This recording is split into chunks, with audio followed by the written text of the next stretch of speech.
Welcome to Usapang Dentista. Yes, and we are back to do a video of what is currently, the common feeling of many people, Yes. including Totoo us. yun, totoo. Which is what Doc Bry. Affordable pa ba ang tumira sa Metro Manila? Or sa Pilipinas in general. Oo.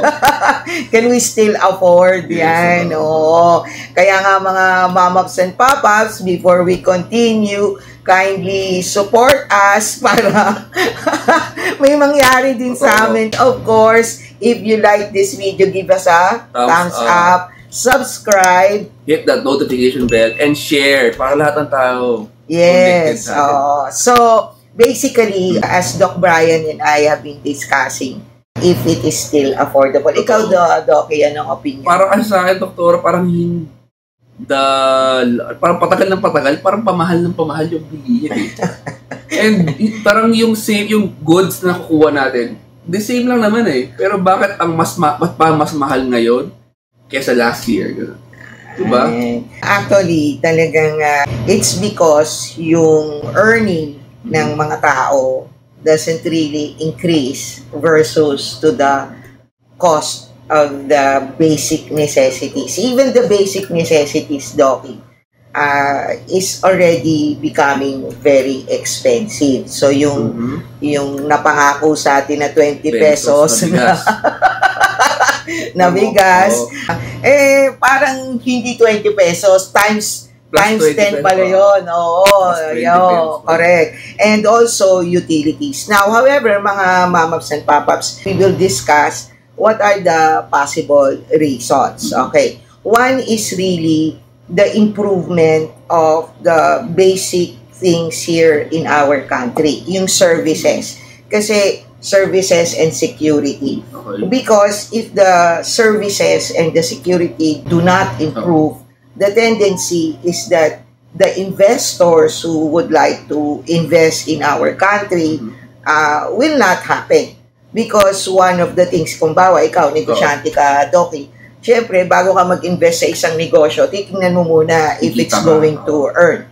And if the basic services is so difficult to happen, like for example, in the application lang ng business, Doc, napakahaba na ng red tape. Diba? It is not easy.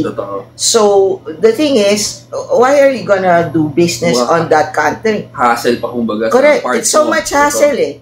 Tapos, we have a reputation that there is corruption. So, no matter how much our current president will travel abroad and, have pledges of investment here in the country, it doesn't necessarily mean that it will actually happen because they can pledge, but of course you can always back out if you think that the country is not being run properly. So ibig sabihin, if you say pledge, para bang sa mga news na lumalabas, nangako ka lang. Hindi talaga parang may binigay ng pera sa parang nangako na pwedeng mapako.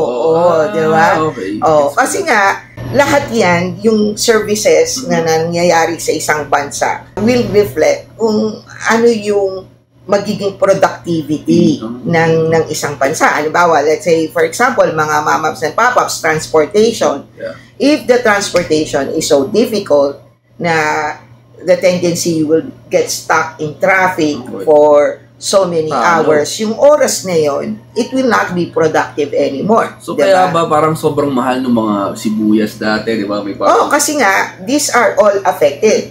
So, kaya, isa sa talagang kailangan ma-improve ng current na administration ngayon is to really remove the red tape of a lot of things. I mean, sa atin na lang, mga mamaps and papas, I don't know if you are able to experience it. Like for example, every year, if you have a business, you will apply for a business permit or sa LGU nyo. Na ang nakakatawa, you have to bring the same documents that they have released last year and apply it again for this year, which is weird because at the end of the day, those documents came from them.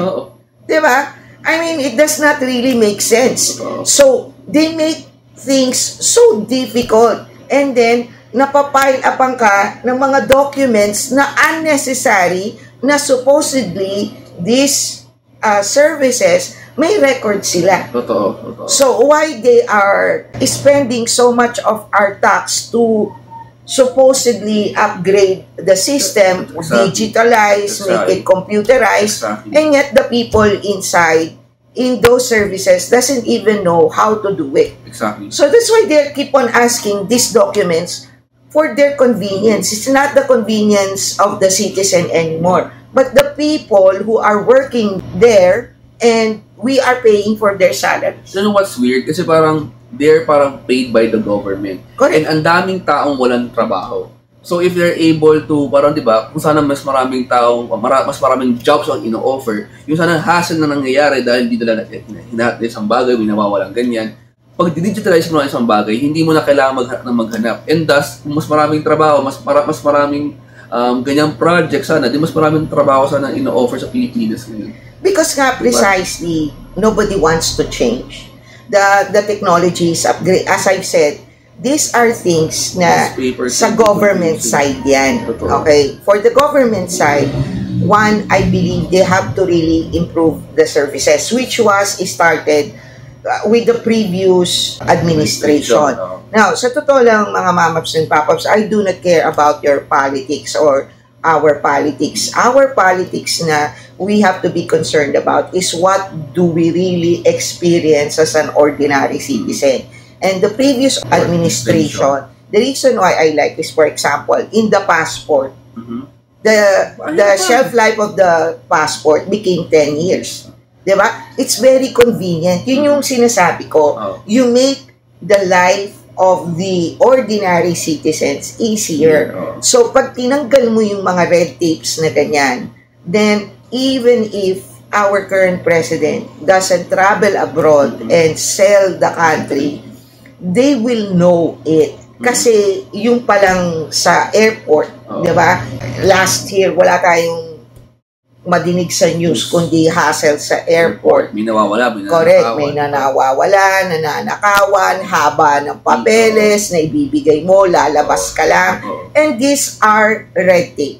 Nasa totoo lang, yan yun. The second is, of course, if they are sa side ng government yun. The second part, kung bakit hindi nagiging expensive, is tayo mga citizen naman na obligations. To be honest, Dr. Parang I think Filipinos doesn't really love the Philippines. Correct. Yan ang kung mapapansin mo, bakit yung kapwa Pilipino, parang pinapahirapan niya yung Pilipino din. Correct. Yung mga nuances na yan, yung mga hassle na yan, like bakit ang mahal ng ganyan? Kasi gusto rin niya mahirap yung Pilipino, gusto rin niya kumita, pero sa totoo lang, we're not really helping each other grow yung bansa natin. Kaya kung ikukumpara mo sa Japan, tingnan mo yung mga Japanese, baka sila but stable yung economy nila. Kasi yung mga tao, hindi sila pang individual, but they work as a big country talaga. And then, hindi kumbaga pang paramihan yung kanyang action, hindi yung pang sariling action sila. Kaya tuloy, makikita mo, lahat sila nakikinabang, lahat sila nag-i-enjoy. Kung lahat tayo madamot, syempre, pili lang yung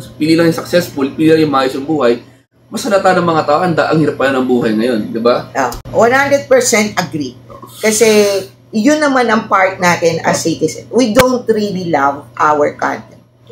Because if we do, we will be working together as a body. That is actually the problem in the Philippines because we are more considering our own happiness, convenience, comfort, yes. We do not work as a whole body. Because if we do, we will not be in this mess.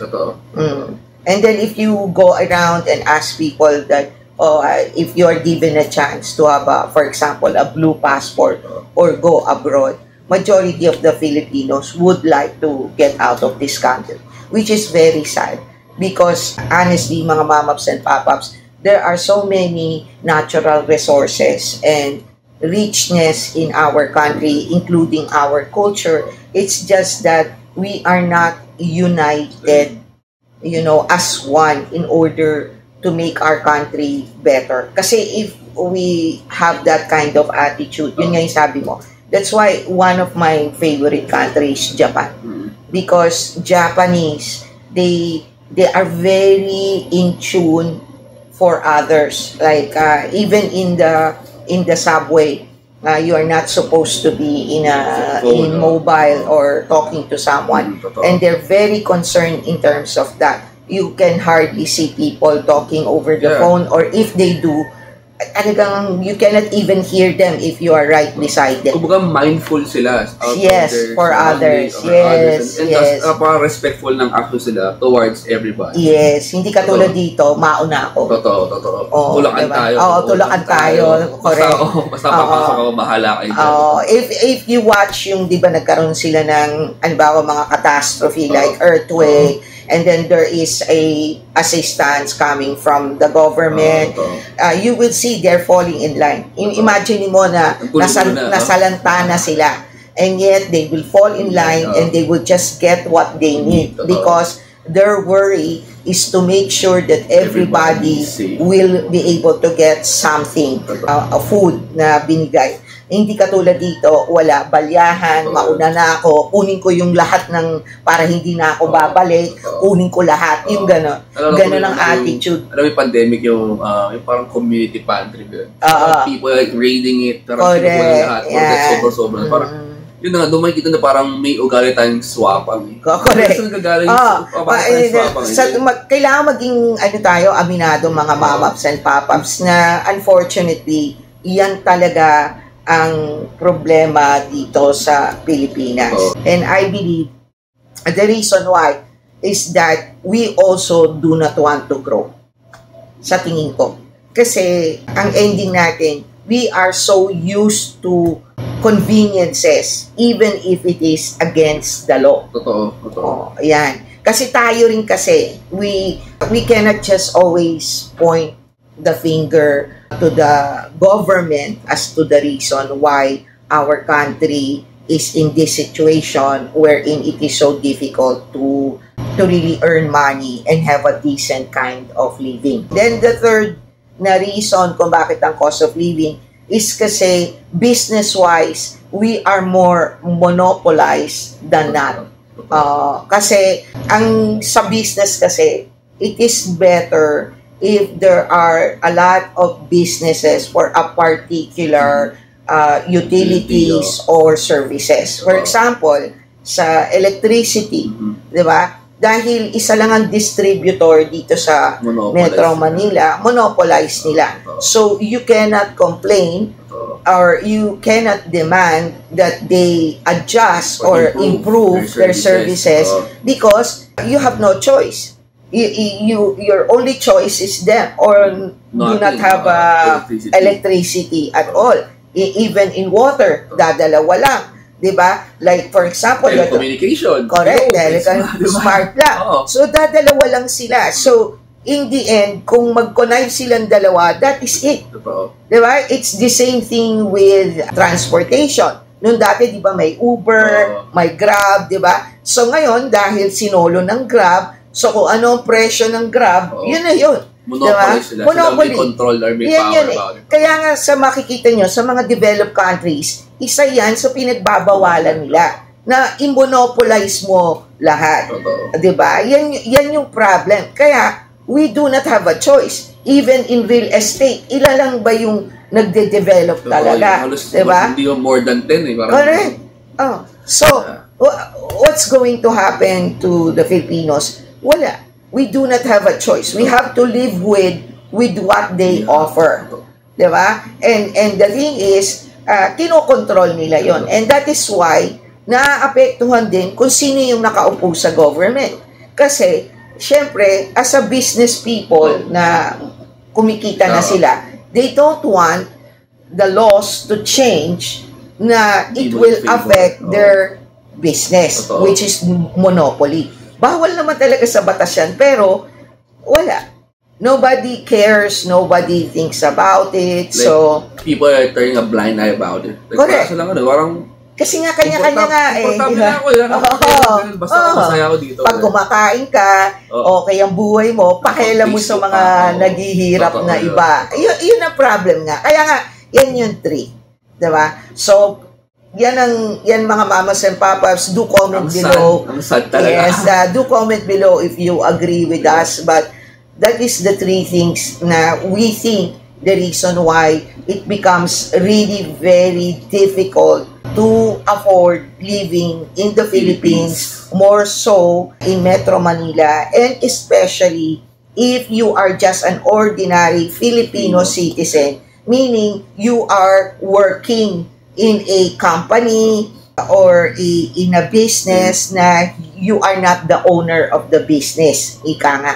So, yan yung mga mamaps and papaps why it is very difficult to, have a decent living in my country, which is very sad. And hopefully, it will change improve in the future. I hope this video serves as an eye-opener sa ating mga kapwa Filipinos na we should start noticing things We should start having parang kailangan magkaroon ng pake. Kasi wala na tayong pake.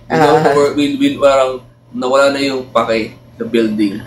And for me, starting to have a pake sa lahat ng bagay is parang ang big chance para magbago yung mga bagay-bagay. Magbago yung sistema, magbago yung mga mahal, magbago lahat. Kasi if you don't care about anything, nothing will happen. Everything will just stay the same. And sisisi mo sarili, pagtanda mo, bakit kaya ganito yung buhay na Diba? It makes sense. And that is exactly why you need to watch our previous video, which is ano yung difference ng generation before at generation ngayon. Because the new generation, if they are going to be the future of our country, then the new generation has to improve in order for it to change. Because if it does not, then kawawa talaga lahat. Kawawa talaga. Like everybody will suffer. Hindi nila alam. Parang slow burn yung suffer ng mga tao. Anyway, mga mamams and papas, we hope you like our discussion and give you some thought on how we can really address the problems here in the Philippines so we can have a decent living. Bye-bye!